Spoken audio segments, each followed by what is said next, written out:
Bună, sunt din nou Isidor și astăzi vă voi învăța să faceți și voi un joc de table. Pentru început să începem cu tabla de joc. Luăm un cub, îl facem la 5 grosime și hai să zicem 110 lungime.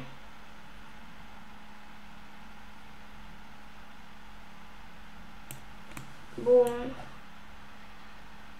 Ba nu. Ba da. Nu transparent. Dați pe culoarea aceasta maro. Bun. Și acum mai luăm un cub. Eu mi-l fac de grosime 1. Iar de diametru 5 pe 5. Bun. Și îl fac alb. Vedeți? Acum dau click pe tasta C de pe calculator, că e cruising. V-am arătat și în video trecut, cel cu cartea, țin minte. Și îl punem, eu îl pun, uite aici, de exemplu oriunde. Acum selectez astea două și le dau align. Uite în punctul acesta și în punctul acesta. Bun. Acum dau de 2 ori pe săgeata în jos. 1, 2 sau 3, 4, 5. Hai de 5 ori. Și acum de 5 ori pe săgeata în dreapta. 1, 2, 3, 4, 5. Așa. Acum mai dau duplicate și o mut în jos. Și... ba nu! Scuzați-mă. Eu făceam tabla de șah. Scuzați-mă, nu vă luați după mine. V-am zis și în videourile trecute, întâi vizionați măcar o dată videoul, apoi faceți. Bun, am tabla de table, uite aici în față la mine. Văd că mai trebuie pereți. Nu știu dacă să fac pereți sau nu. Totuși, hai că aș face. Stați, dau pe C, cruise și așa. Grosimea 1. Haide 3. Aici 1. Sau nu vine.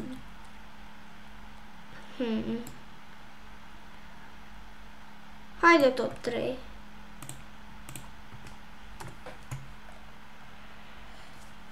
Bun. Îl lungesc la 110.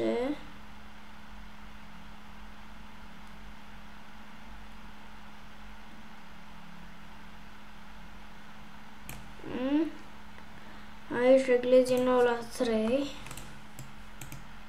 și le dau align. Uite, aici doar, în punctul acesta. Bun. Acum ne mai trebuie pereți și pe laterale. Dau duplicate la peretele acesta și îl mut aici. Acum deselectez totul și apoi selectez din nou acesta. Îi dau duplicate și îl mut de data asta aici.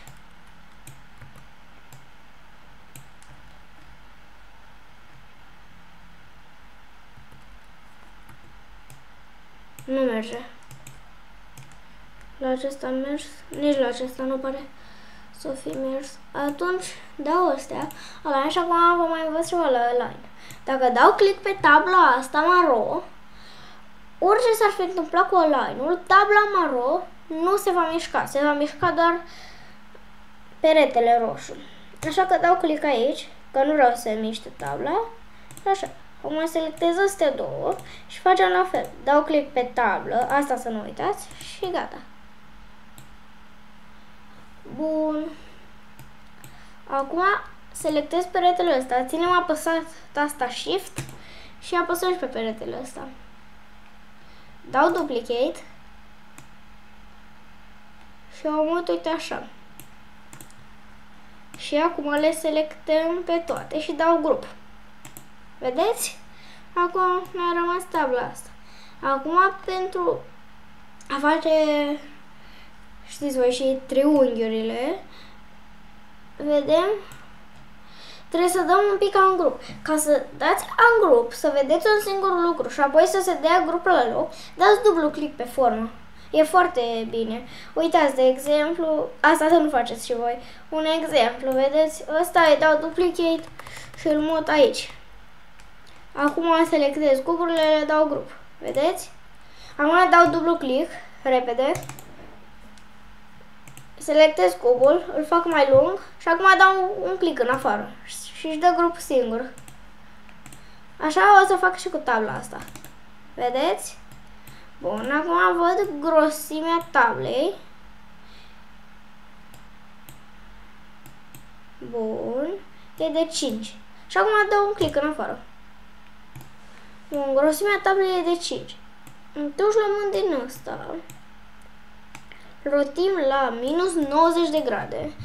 Apăsăm tasta D. Tasta D face orice lucru care se află oriunde să se afle la nivelul workplane-ului, vedeți? Am apăsat tasta D.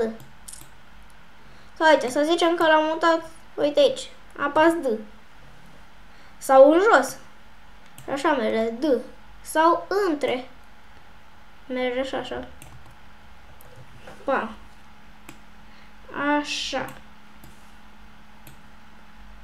Acum îl facem de 5 și acum mai facem și înălțime. Bun. Acum țin apăsat Shift ca să-l micșorez pe toate axele și dau din nou grosime 5. Bun. Știți că este negru și roșu. Cel puțin așa este la mine, maro și roșu. De fapt, da, îl fac de maroul ăsta și tabla o selectez și o fac de maroul ăsta mai deschis.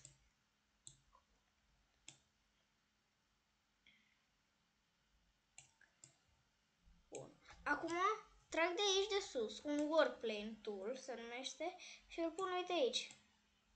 Și aici dau D și se pune aici, la fix.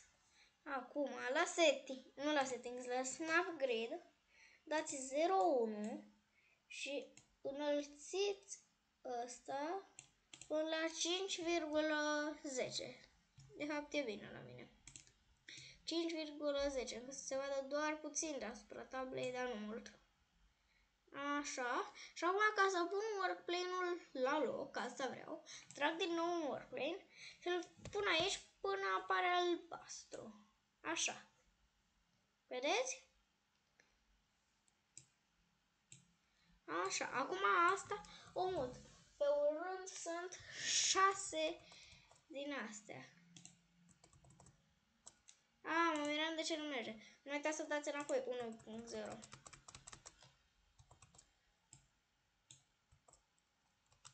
Așa. Și acum dau un duplicate și acum mai aici. Văd dacă merg 6. 1, 2, 3, 4, 5. Văd că nu intră 6. Mai dau un duplicate, fac 6, le selectez pe toate și țin apăsat Shift și deselectez tabla. Iar astea țin apăsat din nou Shift și le micșorez. Așa e bine, 48.40, nu uitați. Aici punem 5,10 din nou. 5.10. Bun, și au ieșit. Acum, asta este latura din spate sau din față? Hai din spate, de aici văd că începe cu una roșie. Roșu. Așa, roșu, maro.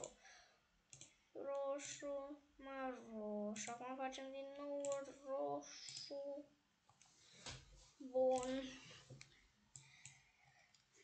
Cred că toată lumea ar trebui să știe cum se joacă table. Toată lumea care se uită la videoul ăsta ar trebui să știe cum se joacă table pentru a-l face cu folos. Bun, acum le lipesc aici. Le-am selectat și le dau grup. Bun. N-a mers. Ia, din nou. Ține apăsat Shift, deselectez grup din nou.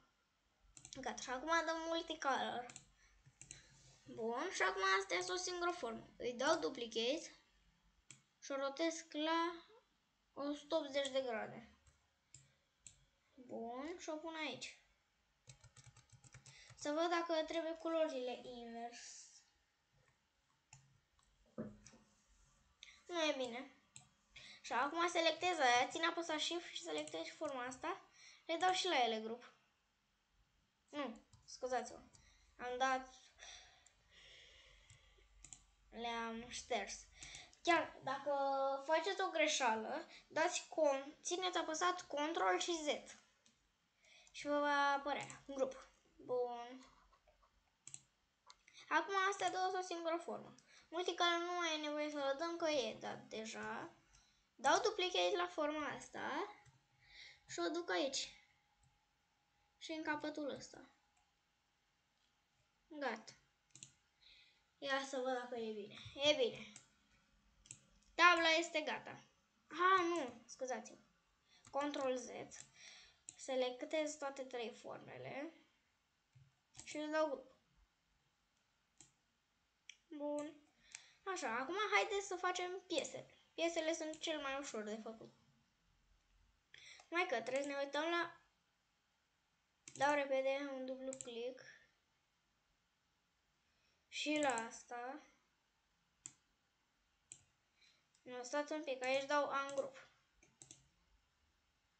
Bun, 54 de forme sunt, se pare. Bun. Și selectez o formă din asta, văd, are 6.94.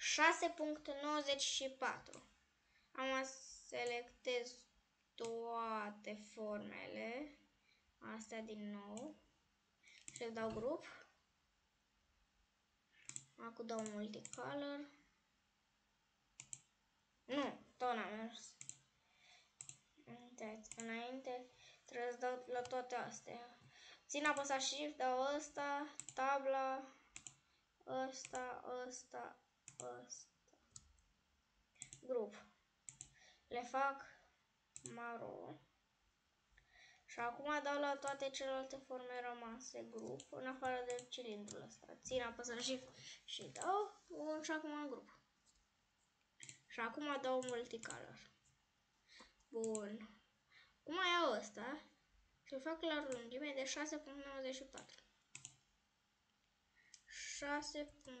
6.94. Bun, așa și aici, tot 6.94.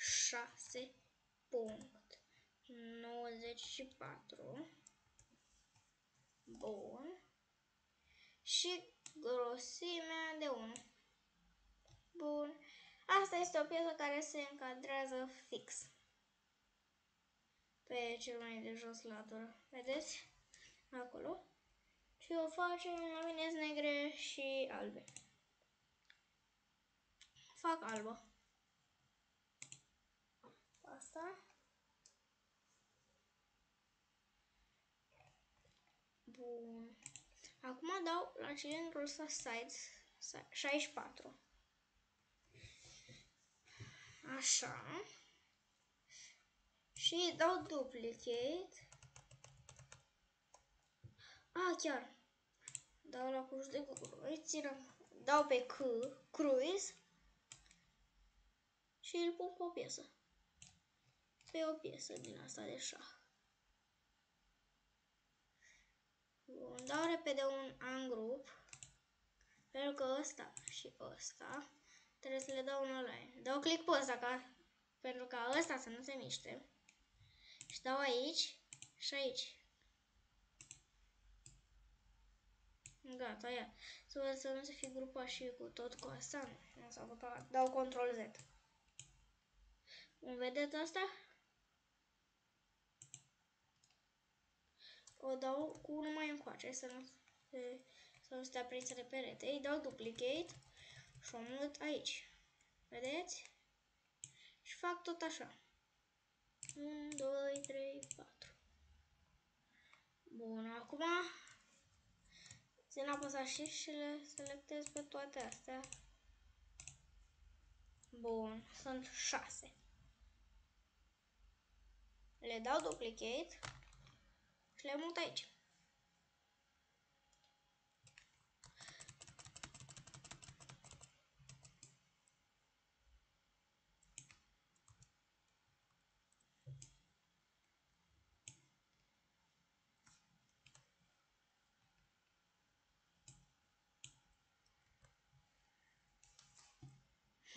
Nu e bine. Dau cu unul mai încoace, așa e bine, pare. Bun, și știind că jumătate dintre ele sunt negre, jumătate albe, le voi face toate astea de fapt albe și acum le selectez. Țin apăsat Shift și dau pe tablă. Bun, le dau grup.